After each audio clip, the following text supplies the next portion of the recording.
Cheryl, you want to see the form of the corporation, the American corporation, change. Tell us about how you want to see that happen. Okay, right now we inherited part of the common law model from England. And then in the early days of our country, we had public chartered corporations, which started things like our trolleys here in Boston. And then we moved to this model where we have three balancing interests: managers, boards of directors, and shareholders.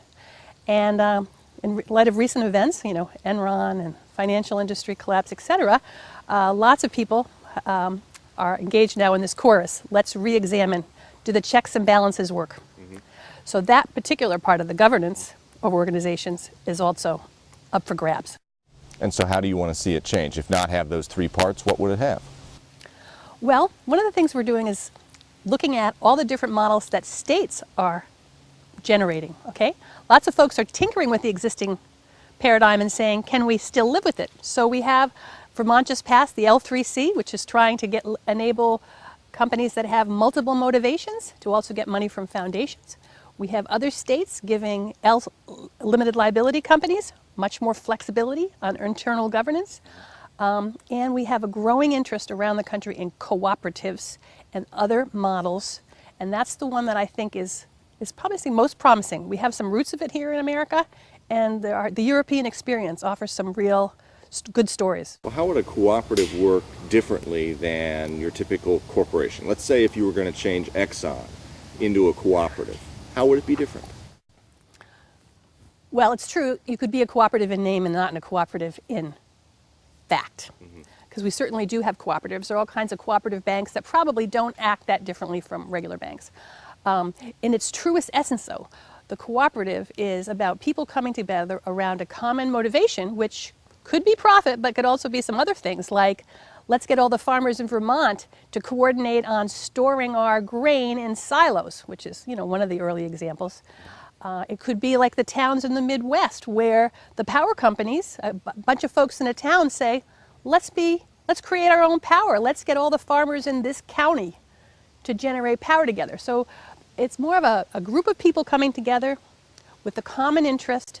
So it's less of the old top-down autocratic kind of model. It's getting people together in groups with a common motivation. So that's a big part of it, realizing that we're in it together and we're not separated from all the people we're working with, but we're connected positively, and we want to be with the people we work with.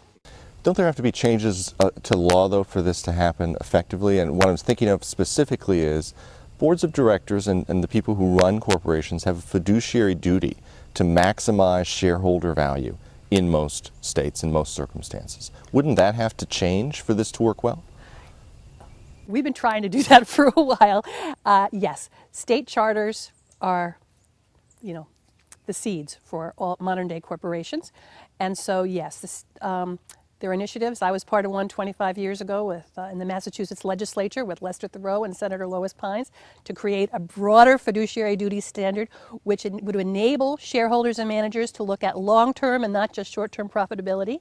I was a consultant to a project in California. Was that successful, though? That was not successful. Yeah. But of course, you have to have a long-term time horizon when you do any kind of rebellion. That's true. I was a consultant to some people in California who were trying to get at this very issue by going on two tracks. One was, like we had done in Massachusetts, creating a broader fiduciary duty, including more stakeholders, and going for the long run and not just the short run interests. That didn't do too well, but the other option that they had was they promoted a corporate charter which would enable a company to self-identify as a sustainable company and to commit to 7 out of the 12 factors of additional metrics of success besides the straight profit motive, so that shareholders, customers would know that they were trying to increase recycling, reduce CO2 emissions, etc. So the state level is where a lot of the action is, and in the past the feds have followed suit and adjusted regulatory schemes and taxing mechanisms to accommodate the state's creativity, and I think that's where a lot of the creative action is going to be, and I think we're going to see there's been a lot of that action, and I think there's a renewed interest in that now. What do you say to people who may react to this by saying, it sounds kind of wacky, it sounds kind of socialist, it sounds kind of European, it's not the way America runs business, and America's quite successful at running business in the main? I'm a practical kind of gal, despite the fact that I want to see shifts in consciousness. You have to work on the ground, whatever your ideals.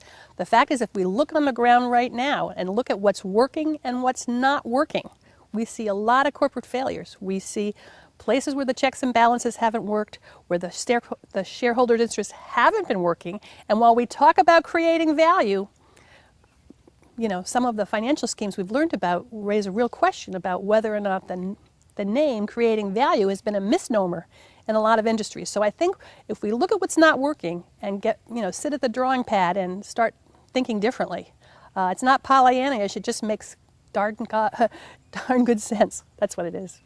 Thanks very much, Cheryl. Thank you, Ed.